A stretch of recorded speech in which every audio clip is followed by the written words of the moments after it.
And thank you to everybody who came out tonight to this wonderful reading series. It's an honor to read here with the wonderful co-readers who blew my mind and a terrific open set. So I'm just delighted to be part of this event tonight. What's made it really special for me actually is, as Colin mentioned, I spent some of my early years actually here in Ottawa, and I have some friends present here who I knew from when I was 6 years old. So, and I haven't seen them for more than 40 years, so it's really fantastic for me. This manuscript, as Colin mentioned again, is based is a true story, as a matter of fact, about this family who lived in utter poverty in Texas in the Dust Bowl of the 1930s. They didn't even realize that the Depression had come around. They really had absolutely nothing, and there was nothing in the banks to rob, so being a bank robber in those days wasn't exactly a glamorous time.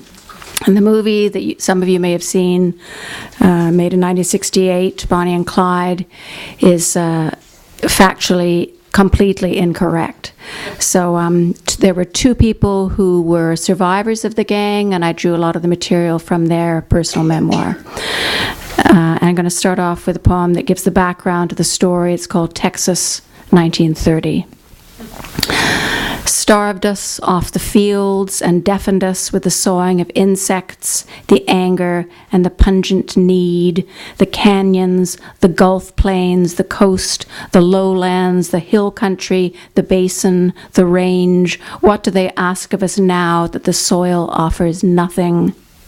Hear the thin, distant whisper of the tribes, the mound builders, Pueblo, Apache, Hassene, Comanche, the high singing of the Spaniards, the Mexicans, bleached bones along the Rio Grande, the dust of Sam Houston, the skull of Zachary Taylor, the fallen at the sieges, the dead and dying all across the plains. Wander the land at night and hear the screech owl lament, crying our history, our sad empty fields, how they speak this American shame, this endless churning landscape of our fathers who have lost most all they hold dear. Come to the cities in your wagons on foot with your mules, your women, your mangy puling children. Cobble whatever shelter you may. Tell the old tales, mouth the history, taste the dust upon your tongue. Take flight from one border to another, just keep on in the thermal lift and yearn. There are markers of the rivers east and west, Pecos, Rio Grande, Brazos, Colorado, red, and still we thirst. And the black oil gushing out and out of the spindle tops, and the strangers who come to town, electric chairs in the back rooms, and men who throw the switch, and the prison farms with lean and beaten men running before the riders with their guns. The miles covered in cars going nowhere but away from here, then turning back and back again to the same old gutted roads with faces that stare at you like death is joyriding in the back seat. And the blacks all picked up and went somewhere else when the storms blew in. There was nothing left behind but the weevil and our gaunt faces peeping out at nothing. Now the women's work is over, they lie on pallets, the lack is another part of breathing, and the taste of charity in their mouths, and their breasts hanging like pockets of despair. And who remembers now the hurricanes in Indianola and Galveston, again in Galveston, and the many thousands who died there clutching the Bible to their acquiescent hearts? We walk the streets, line the curbs, forage in the news, lean bewildered against brick-warm walls, outrage pooling in our eyes. When will it come? Justice and respect. When? Into the long white ribbon of road, the future careens away. So the story is told through the voices of 13 different people, and I'll start with the father of two members of the Barrow gang. Henry Barrow was the father of Buck Barrow and Clyde Barrow. Ever see a horse run? Teeth just grind in air. shine coming off it like a blazing afternoon. I'd like to get me one. First day I went to school, I fainted straight down on the ground, never took to reading, never cared for that. What good would have reading been to me? To read my boys' dark history? Blood on their heads and hands, and all the weeping in the world fell down around my head and in my house.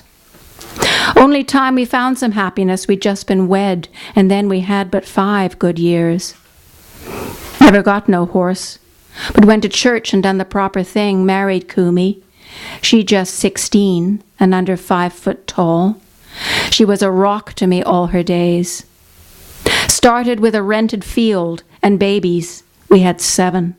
All lived to tell of hunger, constant moving, no time left to dream. Jesus watched us every day. They called me quiet. True. I labored till I dropped.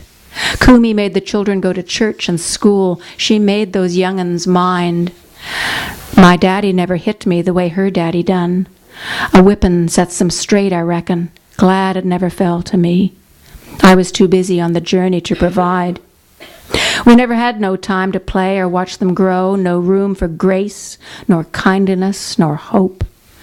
They grew up, let out for town. I worked until my hands were bloody. I tilled the soil till cotton root rot come and weevils ate the rotted crop right off. We moved to Dallas, to the bog, started there again. I was a scrap dealer, a station owner, sometimes sold hooch, drank some too some days. Through illness and the dusty storms, my children did provide for me. The boys would drive their flashy cars and dress real well. They told me all would turn out fine. They'd buy good land, pasture with some shade, the things I'd yearned for in this life. I did not shed a tear to see them in the ground. Sat still with Kumi while she mourned, my head held low, as fits a man without one stroke of luck. The next poem describes the night that Clyde Barrow met Bonnie Parker for the first time, and they fell in love at first sight. They were 17 and 18 years old. Clyde at Buster's party. Clarence brought me, and I was looking around when she walked in. The air itself just turned to something new. Blonde hair flying, firecracker eyes exploring everything. And when she seen me, her face, it just blossomed with clear intentions. I couldn't let the chance pass, stretched out my hand, stood close, brought her next the window so I could show her which was my fancy ride. Talk going on around us, her blue eyes steady, hair full of light streaming in from the porch. After I kissed her, she gave a little smile and crashed near flat agin me when I held her. She, no taller than a pony, thought I could have picked her up and run. Heard she had a husband in the joint. She said it weren't real. She was quick as a hiccup, bored in school. What to do in a hole like Cement City when you're hurting for more and nothing ever happens. Never saw another want the same so fierce to drive and be alive the way we could if we had chances and the world ran right.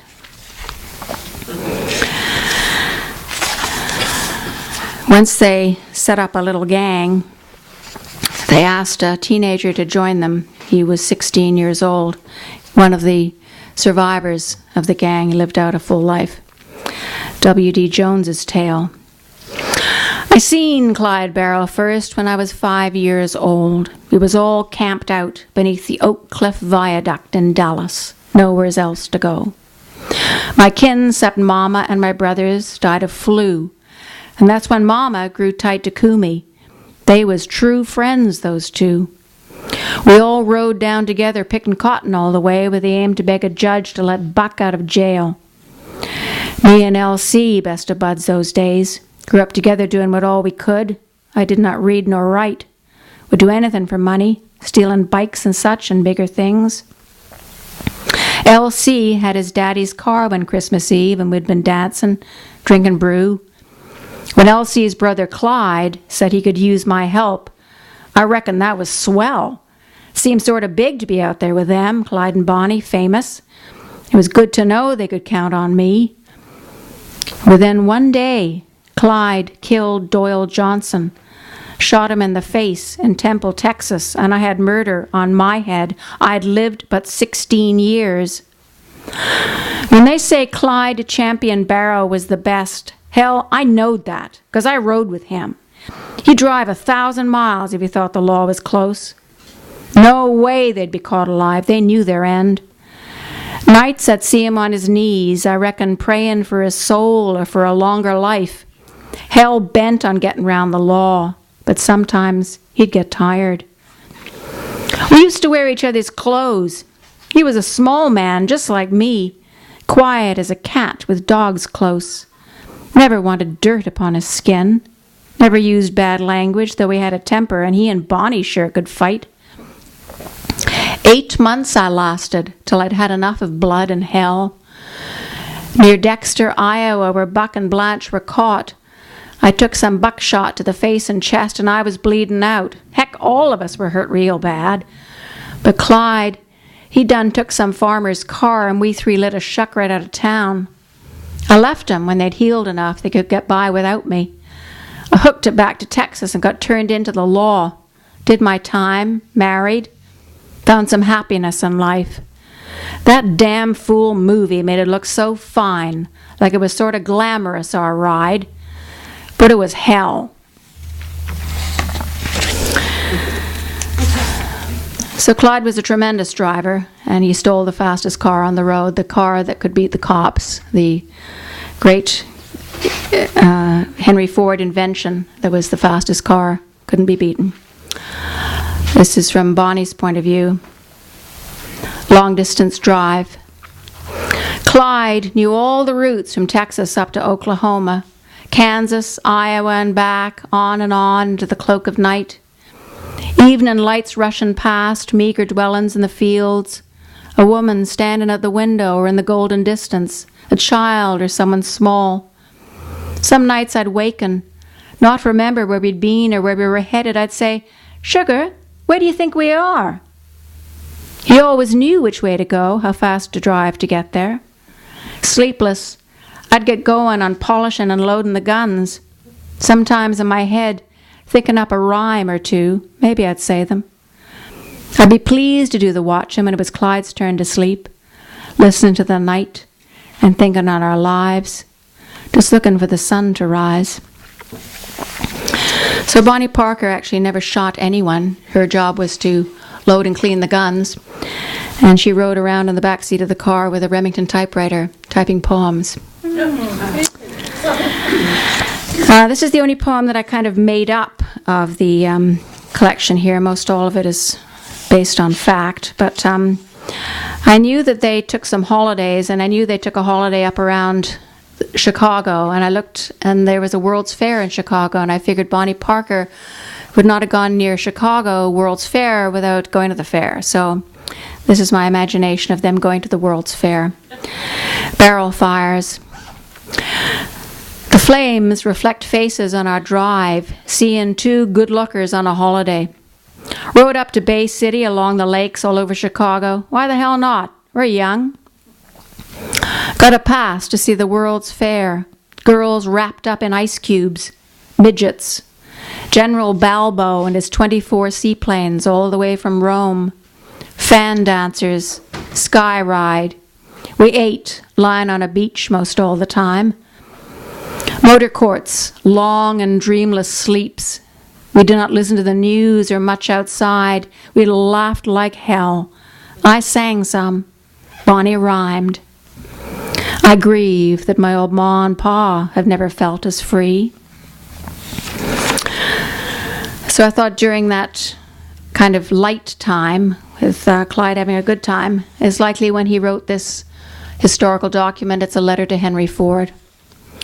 Tulsa, Oklahoma, 10th of April. Mr. Henry Ford, Detroit, Michigan.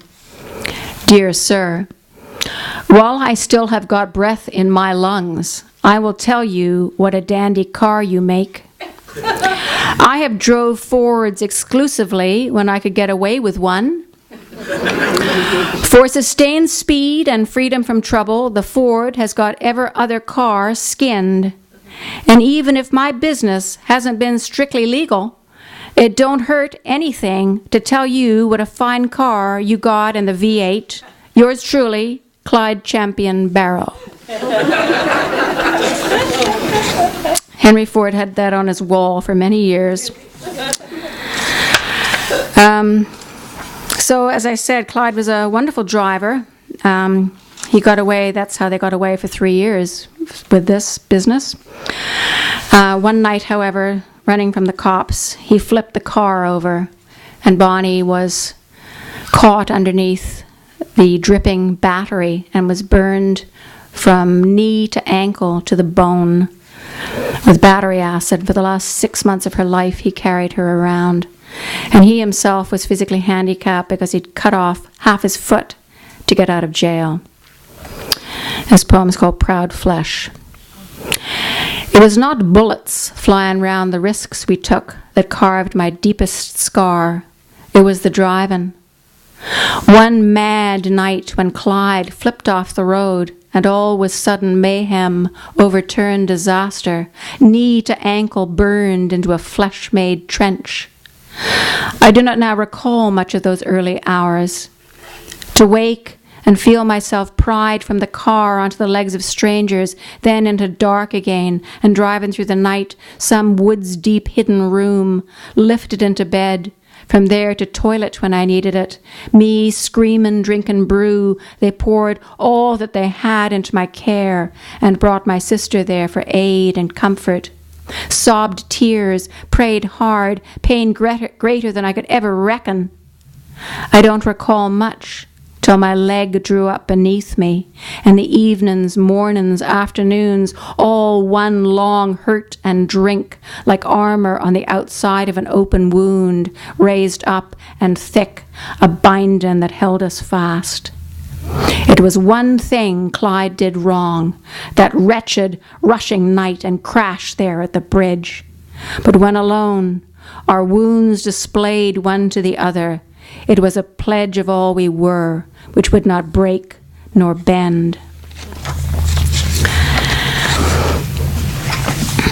Buck Barrow, who was Clyde's elder brother, they adored one another, and Buck and his wife Blanche, who was a total innocent, rode with them for about 5 months in a completely crazy way. This is Buck imagining his great hero, Billy the Kid, talking Spanish with the women. Buck imagines William Bonney. Before I found my own ways, I practiced what I heard the Kid would do, used manners, looked them in the eyes, whispered serious words. I fell in love most eagerly and married 3 times, their soft mouths, shining hair. I never took the time for reading or writing the way the Kid could. I reckon him a knowledgeable man, knew how to parlay language of the South. When Billy died, they say many Spanish women mourned.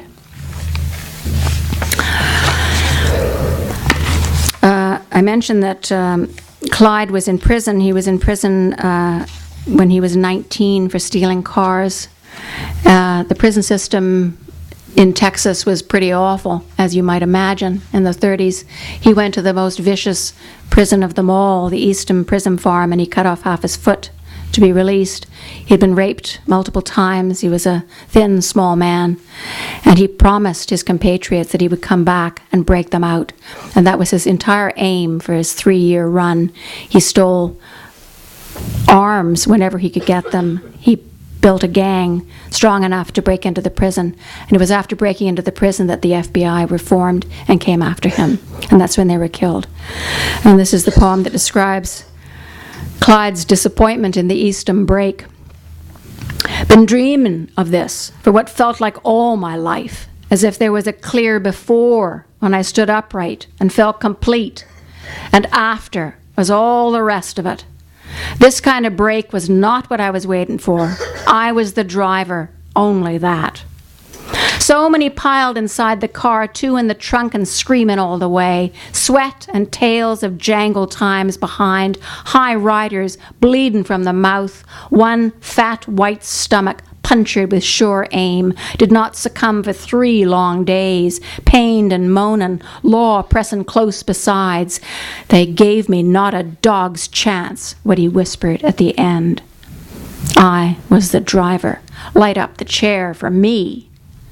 To hide the guns was danger beyond all. To work with only one escape road leads to hell. Said at first I would not do the job this way, but Bonnie said I'd waited far too long. I went along. I was the driver. Turned out some were caught and some pled out for deals. One boy who rode away with us was Henry Methvin. He was going down real fast those days. The brains was Raymond Hamilton, who started hanging around with scum. I dropped him off. I knew he hated me. I broke him out. Law bosses called in Hamer, said it was my plan. So Hamer is the guy who forms the posse and goes after them. Heat 1, Bonnie. I've been sweating in the Texas dirt for all my life, swaggered off to school, then piled plates and saucers in the steaming sink at work and flirted with the customers. Could once tell the time of a hot day by how the sun cracked in beneath the blinds. We drag a faded, dusty tunnel in ruts behind the car. I wish it were my shroud. 2, Clyde. Once I'd got him in the Ford. The only thing inside my head's the sound of my own heart, a goddamn drum. Shoes off, guns pressed upside my legs, I drove, the screaming going on behind, and blood sloshed upon the floor. I did not know if it was mine or theirs, nor did I care right then. That was heat. No time for thinking. 3, Frank Hamer, Texas Ranger. Sure, I've seen their kind before, just kids without a right thought in their heads. But once Clyde killed Gene Moore, a deputy in Stringtown, Oklahoma, he'd know it was the chair for him. And Malcolm Davis, Wes Harriman, and more, lawmen plain. And after that last breakout, I knew I'd hunt them down like a blue tick on a black bear. And I'm no liar. The other survivor from the whole gang was Buck's wife, Blanche, a total innocent who went along because she was in love with her husband. Blanche remembers the long ride. A glosa for us glosa fans. I used to believe in love the way believers play their faith, close to the chest, fanning it out when they need it most. I could have used some back there when my mother sold me for a song. A hard-handed man, he broke me surely. No more hopes for children or a tender word at best. My daddy was a kind man, but so poor he could not cope with anything but slow tilling of the dry soil, sun up, sun down, wind that brought the farm indoors. The only thing saved him was his death-like sleep. Yet dreams go on. Never expected to find what love was really like, how it pulled me to Buck like a chigger to the hairline, his warm brown eyes, his hands that mastered anything he put his mind to. We had such plans for living, he and I, in some woodland, bright, safe place, far away from all we'd known before. We would be fine and free. We said so, all the nights in tourist camps, lying awake, listening to passing cars, then the storm of bullets and blood that burst in streams on the floor out of the dead upon their backs. Who could ever have reckoned how bad it would become? The nights I'd sit up on the car and watch the stars, taste of terror in my throat and gore on my thin hands. Some nights I couldn't see the moon for all the horror in the way. Or maybe it was hunger, or the endless sleepless days when all we had was fame, not the kind I ever wanted. Outlaw woman. Didn't even know my real name. I would have gone most anywhere with Buck, but they wouldn't let me be there at the end. Both of us broken, no use anymore. When we first met on that road in sad West Dallas, he was the most beautiful man I'd ever seen, and he loved me so. Even my daddy liked him. He was good all the way down to the bone. Went to serve out his whole term because I asked. I wish he'd stayed there now, or maybe gone to school, or left his kin behind. It was all on goddamn Clyde what happened. We were doomed. I knew it from the start. There was so much to hope for in those dusty, early days. His arms around me. All the future still to come. And the last poem I'll read is from the point of view of Bonnie. But it's also kind of from the point of view of me. Because I love to drive, and I got to drive in the very fancy car that they had, the Flathead Ford. Well, not their car, because it was shot to pieces, but someone's car, and it was wonderful. I love the car, because within its scope there is both gratitude and anguish. It has saved my life and stolen my ability to run. It has let us ride together, knee to knee, and thighs pressed close beneath the pig blood dash, world flying by, and we could let it go. Because deep within the soft back seat, the revolver smiles and winks, ammunition calls out to be housed, rifles lurk. Forget about the typewriter, all its keys and promise. There was no end to work that can be done. Because we rolled along with 8 after the Eastham break, and we were soaring then. The car could have run on nerves and fear alone, 4 thin tires bouncing on the rutted earth. Yet freedom's what we knew that day, all Clyde had promised, and he never broke his word. Because it took us on a holiday or two, cruised us past some likely marks, left every other damn car choking in its dust, offered up a welcome bed where drunk or sober bones could rest, a carpet floor, both merciful and thirsty, a space where we felt safe enough to sleep. It made us look like winners in this life. Thank you.